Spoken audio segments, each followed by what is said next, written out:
And the next is the table. The table 3 is the statistics for the Brazilian and Brazilian variables.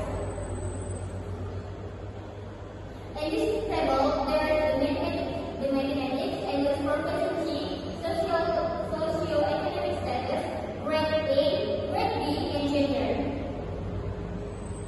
And table 4 is measures showing correlation among the predictor and criteria variables.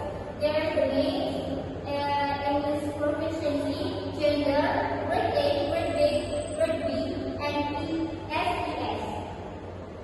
In this result, there is the result question.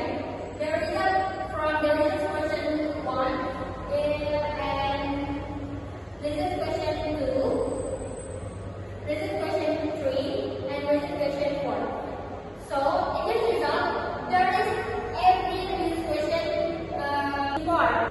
Well, next we talk about the discussions.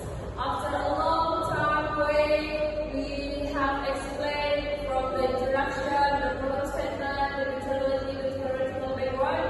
So finally, we start to explain about the discussion about this study.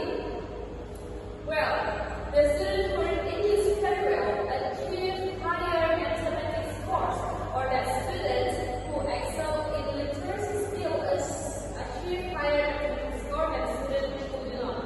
So we can see if English very well achieve higher mathematics.